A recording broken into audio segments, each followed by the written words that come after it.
I can't tell you how many times people have called me an idiot on the phone. Are you stupid? I saw that on Facebook. We have to be accurate. Find the reputable source. Right. Yeah. Your mission is to serve the public. And BBJ takes that seriously.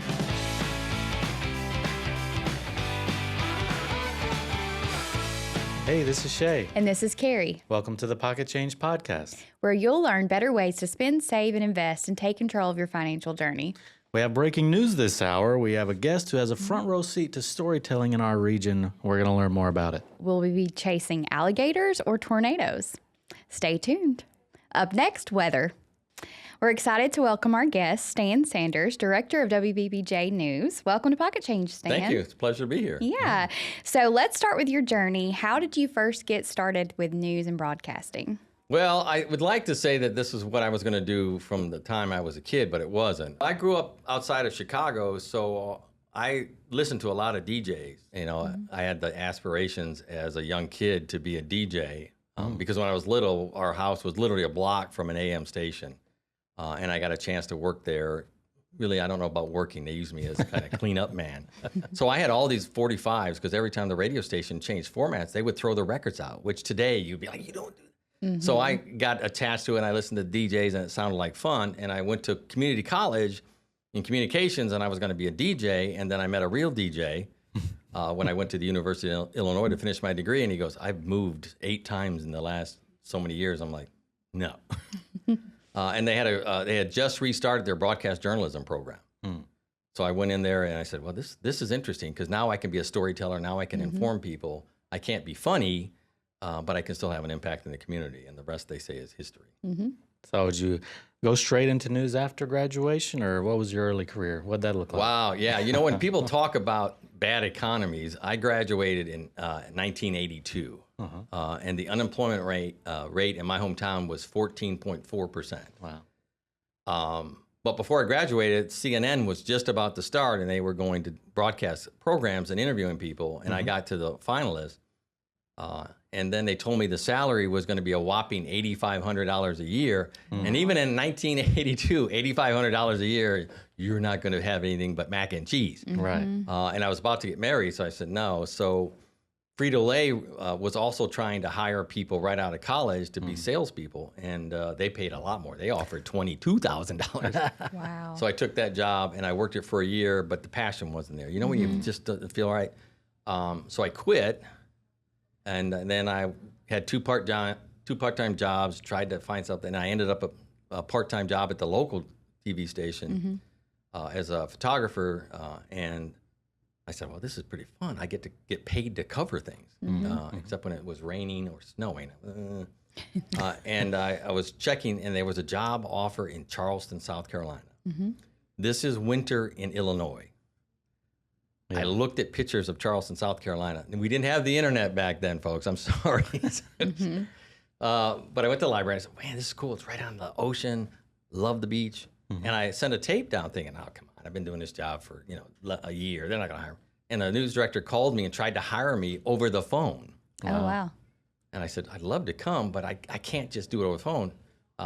So he bought me a ticket. I flew out of O'Hare Airport. It was 32 degrees and sleeting, and they made us walk to the plane because they didn't have enough gates. So I'm getting pounded by sleet. I land in Charleston, South Carolina, and they didn't have gates either. I stepped off the plane. It was 82 degrees and sunny. Oh, wow. I called my then wife. I said, I don't care what they offer. We are moving to Charleston, South Carolina. And that helped me just elevate my career. So how did you end up in West Tennessee? A little different than South Carolina. Yeah. Yeah, but you know what's, as we said before, I love the South. Yeah. There is something about the South that makes me feel at home. And it's kind of strange that a kid from Chicago area is at home in the South. But again, my family's all from the South. My mom's parents, my dad's parents, they're all from Northeast Arkansas. I spent all my summers in Northeast Arkansas. So it is home. Right. And the people in the South I can relate to. I like the fact that we're not always in a hurry and we're polite and we have manners. So getting a chance to be closer to my relatives, I've seen cousins and aunts and uncles that I haven't seen in years on a regular basis. It's kind of nice, especially as you get old. I'm starting to age, I'm told. So we're glad you've made it to Jackson, to this community. How long have you been with WBBJ? Almost 10 years. Okay. I'm surprised. Wow. Made it to a big milestone. Yeah, but time is one of those things that gets away from you. I think if you like what you do, time goes fast. If you don't like what you do, time goes forever. I had to stop and think when you guys asked me that I'm going to hit 10 years in October, but I don't feel like I've been in Jackson for 10 years. Yeah. So what's your current role like at the station, and what would a typical day be like for you? Boy, I wish I could tell you what a typical day is, but one of the things that's nice about the news business, there's no such thing as a typical day. Yeah. And I think that keeps it not from being boring, because you don't do this repetitive thing. Yeah, you cover stories, but stories are different. Today one of our reporters is doing something on heat, and the other one's up in Dyer County doing an animal shelter that has too many animals. So, but they'll do something totally different tomorrow. So my day depends on what the day is.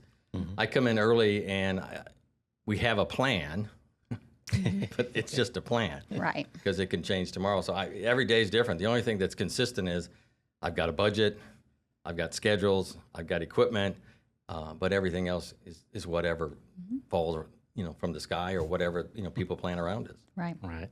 So on slower days, how do you go about finding news if it's not happening? Slower days can be hard, but they can also be easy, because there's sometimes when you have these stories that are important, something can get in the way. If we have a barricade, big fire, or God help us like we had in April, storm after storm after storm, you can't do some of those. A slower days lets you do stuff that you have to put on a hold during the busy days. Yeah. You can do stuff about charities. You can do stuff about people that are interested in helping the community. It's one of the reasons that I'm a big proponent of community champion that we do with leaders. Yeah.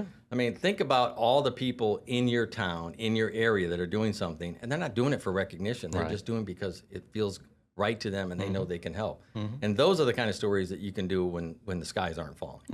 Yeah. Yeah. And they're making a big difference. They are. Yeah. This community is full of people that have made a huge difference. And it's a shame that not everybody can be recognized, but I hope we're getting there. Yeah. Oh, Certainly we yeah. are. Over the years, we've had so many that have, whether it's through the community champion or other programs that have been able to be recognized through y'all's involvement. So we appreciate it too. So I know a lot of times in the news there's a lot of negative to report, but how do you focus on the positive?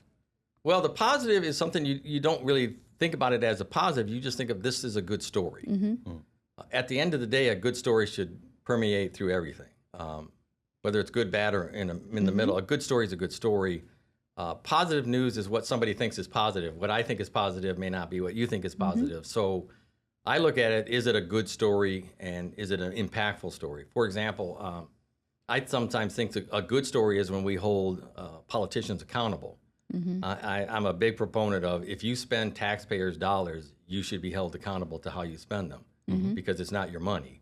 And I can relate to that because I spend money that isn't mine in my budget, and there's somebody in Charlotte in our corporate headquarters that likes to know that I'm spending it wisely. And that's, to me, that's a good story. If we said to somebody, the mayor or city council, why are you spending that money? And is it the money that the taxpayers want you to do? Are you doing what's right for them? And that, to me, is a good story. As well as, I think today with Nyana doing Dyer County needs help to get animals relocated. To me, that's a great story. Yes. It's a very positive, because those animals, if they can't relocate them, will be put down, and nobody wants to do that. That's So right. it could be negative, but it's hoping to have a positive impact because of the story you're telling. So that's important. So news has changed a lot, through traditional media, now digitals. How's that been affecting your job? It's made me older. Thanks. But I think that's what the world is. We were just talking the other day about the fact that you could go home and have a conversation with somebody because there was nothing else for them to do. I went to dinner with some other folks, and I'm sitting there, trying to have a conversation, and I looked across the table, and there's 4 of us. 3 of them are on their cell phone, and I'm like, I have to do that all day long. It's dinner. Give me the creme brulee. So that's our world, though. People are involved, engrossed in something at a high level, so we have to be. I mean, news is no longer just do it in the morning, midday, noon, and 10 o'clock. It's a 24-hour cycle, and you have to be on all these platforms. We're over the air. We're on the web. We're on Facebook. We just added our YouTube channel. We just added, we're going to add Roku here in the next 3 weeks. So it's a 24-hour cycle, not a regular, I don't have to worry until the 5 o'clock newscast. You got to crank it out on a 24-hour basis. And people can, like you said, get it across a lot of different digital mediums and even live streaming, like you said, Right. you've implemented, especially when we had bad storms earlier in the spring, and the weather team was able to just jump on there and give people an update. Here's the storm, here's where it's going, what it's doing. So it's really hopefully give them more access to people to know and see the news. Well, I think it does, but I also think it helps people because it's hard when you do, especially storm coverage, because if the storm coverage isn't in your area or not about to impact your area, you're like, I want to watch this show. I still want to be engaged in this. Streaming allows you to target people that are interested. So if it's in a far smaller county, is that worth covering up this show? I don't know. It depends. If there's a storm, a tornado's on the ground, we don't care where it is. If it touches the ground, we're 24/7 on all of our platforms. Yeah. But if it's just a storm that's just rolling through like we had the other night, streaming is the way to handle it. Yeah. But there's such danger with what's happened in this cycle because we have so many wannabe meteorologists. We have so many wannabe news sites. And I can't tell you the struggle, and it is a struggle. I don't think I'm overusing that word. We have every day with trying to give people the right information.